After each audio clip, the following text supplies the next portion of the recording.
नमस्कार दोस्तों, जय श्री राम। आप देख रहे हैं थर्ड आई, एक ऐसा मंच जहां हम धर्म और शास्त्रों की बात करते हैं, निष्पक्ष दृष्टिकोण और खुले मन से। आज का विषय है बाइबिल और ईसा मसीह। हमारा उद्देश्य किसी की आस्था को ठेस पहुंचाना नहीं, बल्कि आपसी समझ और ज्ञान को बढ़ाना है। बाइबिल क्या है? बाइबिल ईसाई धर्म का पवित्र ग्रंथ है। यह दो भागों में बांटा गया है। पुराना नियम, ओल्ड टेस्टामेंट, जो यहूदी परंपरा और पैगंबरों के समय का इतिहास दर्शाता है। नया नियम, न्यू टेस्टामेंट, जिसमें ईसा मसीह के जीवन, शिक्षाओं, मृत्यु और पुनरुत्थान की कथा है। ईसाई इसे परमेश्वर की प्रेरणा से लिखा गया शाश्वत सत्य मानते हैं। ईसा मसीह कौन थे? ईसा मसीह को ईसाई धर्म में ईश्वर का पुत्र माना जाता है। इस्लाम में उन्हें ईसा अलैहिस्सलाम कहा गया है, एक महान नबी।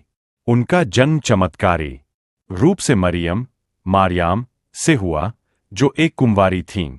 उनका जीवन सेवा, त्याग और प्रेम का प्रतीक था। उन्होंने कहा, यदि कोई तुम्हारे एक गाल पर थप्पड़ मारे तो दूसरा गाल भी आगे कर दो। ईसा मसीह की शिक्षाएं, ईसा मसीह का संदेश था, प्रेम करो, अपने पड़ोसी से क्षमा करो, अपने शत्रु को ईश्वर में विश्वास रखो और सत्य मार्ग पर चलो। उनका मुख्य उद्देश्य था पाप से मुक्त करना और मानवता को ईश्वर के निकट लाना। सूली और पुनरुत्थान, बाइबिल के अनुसार ईसा मसीह को यहूदियों ने सूली पर चढ़वा दिया, लेकिन तीसरे दिन वह मृतकों में से जीवित हो उठे, जिसे पुनरुत्थान, रिसरेक्शन कहा जाता है।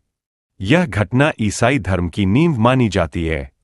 यह विश्वास देता है कि मृत्यु के बाद जीवन है और सत्य कभी नहीं मरता। बाइबिल का आज का संदेश, आज भी बाइबिल लोगों को मार्गदर्शन देती है। न्याय, दया और प्रेम की राह पर चलो। आत्मा की शुद्धि करो।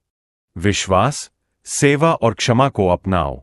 बाइबिल केवल ईसाइयों के लिए नहीं, बल्कि संपूर्ण मानवता के लिए नैतिकता और आत्मज्ञान का स्रोत है।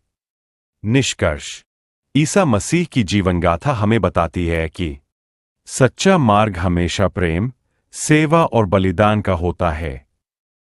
हमारा उद्देश्य सिर्फ धार्मिक ज्ञान देना नहीं, बल्कि यह समझाना है कि सभी धर्म हमें एक ही बात सिखाते हैं, ईश्वर से प्रेम करो और इंसानियत को प्राथमिकता दो।